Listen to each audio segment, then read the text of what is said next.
Good morning, good evening, good night, wherever you're watching this transmission in this great land of ours. It is I, Mike Martins, bringing you another housing story, it's kind of cute. 2850 rent equals low income. What am I talking about?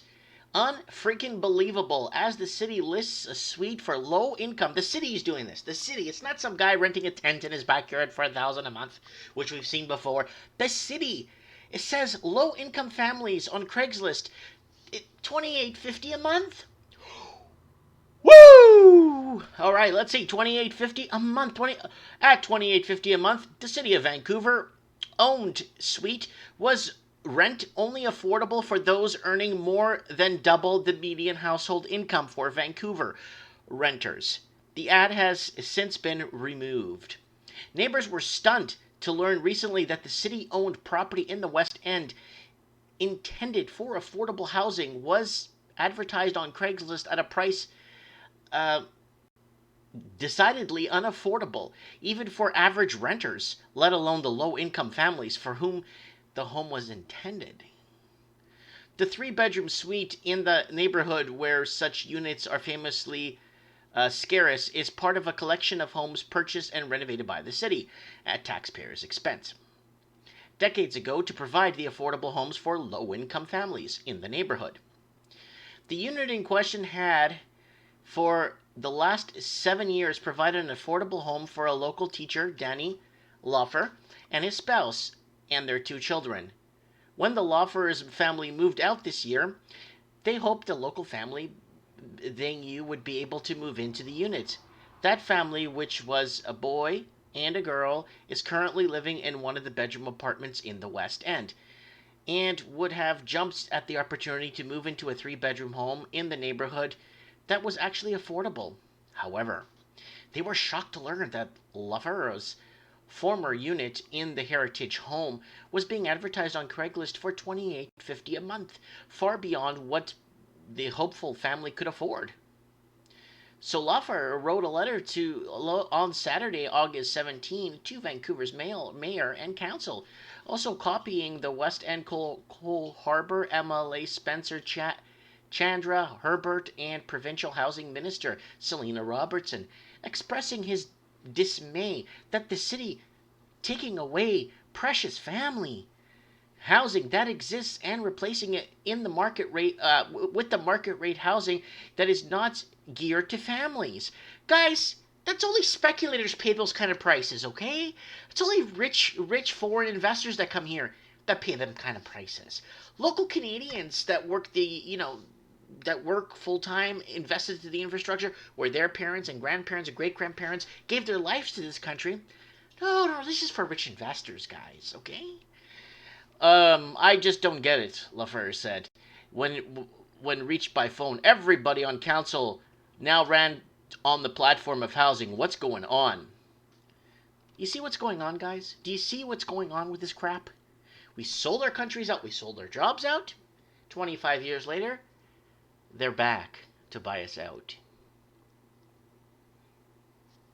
That's what happened.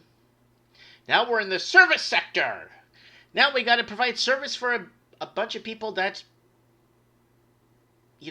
really dislike us. What's going on? As the following Monday, the Craigslist ad was still online, but last Tuesday it had been taken down. But some neighbors are still angry about it, including Judy Graves, who lives across the street. Graves, who worked for the city 33 years until her retirement in 2013, worries about the policy shift that the Craigslist ad seems to represent, and she wants the city to publicly explain why and how the shift came about. There's definitely been a policy shift, but I don't know if the council was informed about the policy shift. Of course they're not. It's decorporatalization, whatever you say. I don't even know how to say it in English. It's when the left hand doesn't know what the right hand is doing. That's what happens in government levels. Said Graves, who previously served as Vancouver's advocate for the homeless. I think most people who are on the current council would understand immediately the amount of outrage that will be experienced by people in Vancouver when they realize they paid for social housing that is now being rented out for top dollar and families are being screwed. That's very true. I like this guy. Who is this guy here? I like this guy. The property in question is the part of Barclay Heritage Square residence, a group of 6 multi-story, a century-old house that the city bought and converted in the 1980s into 7 two-bedroom, 11 three-bedroom units, and intended to provide housing for low-income families. Using the Canadian Mortgage Housing Corporation's definition of affordability, meaning household spends more than 30% of its before-tax income on housing, a monthly rent of $28.50 would be affordable for housing earning more than $110,000 a year. Woo! Vancouver certainly needs more 3-bedroom homes that are affordable for families in the income bracket. A family with 2 public school teachers and 2 kids, for example, could only afford that home. But certainly a far cry from low-income families described as Barclay residents, intended residents in the Provincial Housing Registry listing, considering $110,000 household income is more than double the median household income for Vancouver renters, according to the city's own stats. Technically, they are right. So basically, low income is considered $110,000, right? That's why you go to the food banks, and it's just it's sad, you know, sad where things are headed right now. We sold out, lowered our interest rates to keep the market stimulated, a bunch of QE later, and then we get completely bought out. You guys have no idea what Canada was about 20, 30 years ago. Oh, God. Canada was amazing 20, 30 years ago. The province's registry described the Barclays Heritage Square as low rent units and says preference is given to low-income families, 2 or more people with minor children accompanied by 1 or 2 adults who have lived in the West End for at least 1 year. Can I tell you guys what I think is happening with this? Let me tell you what's happening. I've already read articles like this that low income is considered $3,200, $2,900. The reason why they're doing that for rent is because these cities want, like Vancouver, Sydney, Auckland, London, Toronto, they want to keep their teachers. Now, if they get sly and start changing the kind of the rules and saying, well, the data shows this should be affordable by the income, household to income, blah blah blah. Technically, they are right, technically. But low-income families, they want teachers. They want bus drivers, garbage men. They want the people to stay and continue to contribute to the infrastructure, public sector jobs. I'm thinking, and I've said this before, in downtown Vancouver, all those units that are $3,200 is considered affordable housing. It's because they want the nurses, the doctors, because they're all leaving. How do they keep them in? Call it affordable housing, but you need at least $110,000 a year in income to maintain that. So that's a smart way the city is doing it, by keeping their professionals, I think. But who's going to pay that much for rent when you could pay 14? Like for me, for example, if I mortgaged this house, it's got almost 10 it's got 10 bedrooms and it's got like 7 baths, okay? Let's say, for example, this house had 3 suites in it when I moved in. Let's say I was to mortgage this house at $260. I would probably, looking at interest rates what they were at, $1,400, maybe $1,200 a month for a mortgage for this place. And I have a backyard and all that. But Mike, the jobs. Well, you make more money working at Mark's Work Warehouse or Canadian Tire than being a doctor in a major city and have nothing to show for it. At least you could work at Mark's Work Warehouse, get your minimum pay or whatnot, and still afford to pay your $1,200 a month mortgage. Does that make sense to you guys?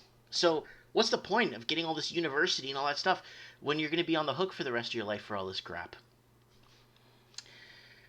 The rationale for city providing a housing option for renters already living in the West End, as Greaves understood it, already for people living in that specific area. So if you make 110 large in that area, we can offer you affordable rentals, right? Why? Because they need you.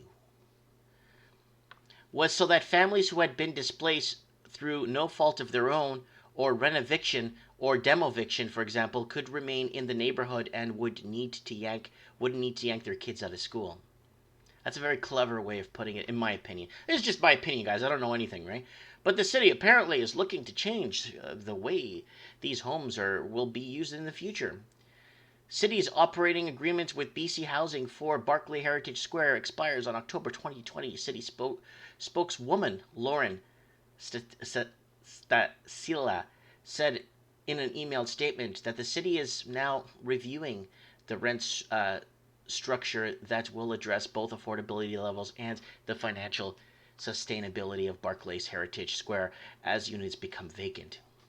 When Post Media sent questions to the city last week about Craigslist ad, Stasila replied, "This ad has been removed as staff conduct a financial analysis and review options that will address both affordability levels and the financial sustainability of Barclays Heritage Square in the light of pending expiry of BC Housing operating agreement. Staff are currently working with BC Housing on strategies to support the financial self-sustainability of Barclay Heritage Square once the operating agreement ends and operating subsidies terminate," she said. "There are no other units currently renting at market rents."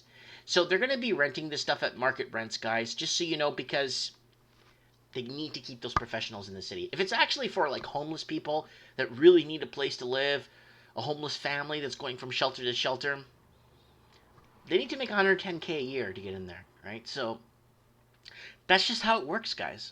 That's just how it works. Now they're going to control the professionals and where they live. Doctors, plastic surgeons, radiologists, all these people that the city needs to function. Even garbage men and mailmen. All these people that cities need to function so they don't lose them. Because think of my little math, like what I was saying earlier. Take a cut in pay, work at Canadian Tire stocking shelves, leave the stress at work when you go home, and maintain your $1,200 mortgage. That's why everyone's mass exodusing these major cities. No one wants to stay in these damn cities. Last time I was in Vancouver, no one could drive. Everybody's mad, getting the finger from people. It's like, just people like trying to cut you off and stuff. It's like I'm just in my lane driving. It's like this guy's coming into me. It's like, what the hell, man? All right. This ad went on Craigslist the same week the city announced the new below-market housing, the residents say, referring to housing funding announcements early this month in East Vancouver featuring the mayor, federal housing minister, and other politicians posing for the photo in front of the construction site. That housing is still a few years out from being, good luck, everyone's going to leave. And if you think I'm kidding, watch this.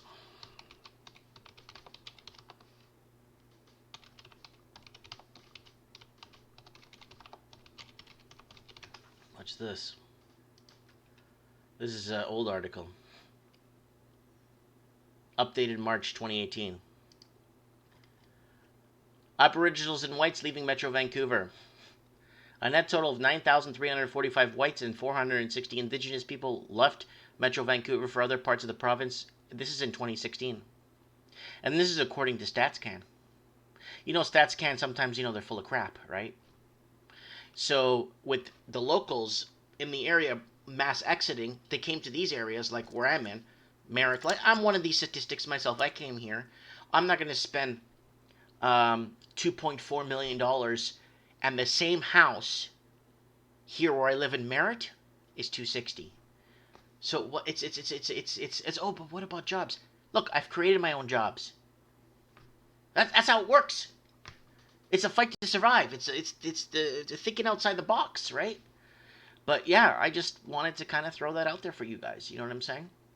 So, yeah. Anyways, if you want to support me on Patreon, don't forget to support. The link is right here. Support me with $1 a month to support me with my coffee habits. And that's Coffee Fund. And let me know what you guys think in the comments below. I look really forward to reading your comments. And actually, you know what? We're not going anywhere right now. We aren't going anywhere. Because let's open our debt-to-income ratio calculator by debt.ca. How much was the rent? Let's go back here. $2,850. All right. Woo! Monthly income, mortgage or rent. $2,850. All right. So provided that you don't have any debt, provided you don't have a single shred of debt, debt service ratio is at 57%, at $5,000 a month, you should make a plan to aggressively pay off. You are in dangerous territory. Pay off your debts at this level. You may want to consider seeking professional help. So how much do you need to make a month for a low income per month? 6,000, I think. Does 6,000 get you in there? 47. Cause for concern. Now you would be in a good time to make household debt management a plan to start paying down your debts. Still. So 7,000 a month? This is provided you don't. This is provided you have no other debts. This is provided you don't have credit cards, student loans, and all that other crap. So there we go. 40%. You were in manageable. While you may be able to manage with the ratio this high, it is a good idea to start reducing. So you need to make $7,000 a month. Okay, there's your rent, right? Okay. Let's say, okay, they don't live in Vancouver, so they have no car loan. Let's say they have no car insurance, so they don't have the privilege of owning their own vehicle to drive and go skiing and do all kinds of family stuff. So let's take that off the table, right? Health insurance, we'll take that off. Child support, we'll take that off. Credit cards. Now, the second you put down, let's say 4 credit cards at, let's say $450 a month for 6 credit cards, right? That puts him back into the danger zone. 47%. Cause for concern. Cause for concern, see? So who doesn't... Okay. Let's go here. Let's add... student loan. Okay. So let's say student loans. Let's say $260 a month. There you go. Their debt service ratio is over 50%. They're in dangerous territory. So let's go back up here. 80,000 a month. Yeah, right. 8,000 a month. It puts them at 44% in cause for concern. So 8,500 a month.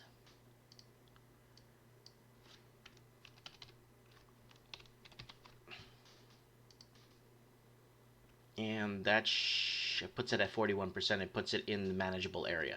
So that would, and that's not including food. I forgot people need to eat. So let's go to other. Okay, the guy had 2 kids. So you're looking at about let's say $500 a week on Kraft cheese and macaroni. 500 a month. Sorry, 500 a month on food. I'm being super generous because I pay 500 a week here for food. So 500 a month for food. And that puts you back into cost for concern. So I'm not being realistic with food here, but I'm saying. But let's be realistic with food. Family of 4. $1,000 a month for food. That's like properly nourishment and that puts you at severely dangerous. So you need to make more. So let's get to 9.5 now. Yeah, 9.5 a month. Yeah, it puts you into cause for concern still, so it's not enough. 10,000. That's not including cell phone bills. That's not including all this crap. 10,000 puts you at 45. Still puts you for cause for concern, but still.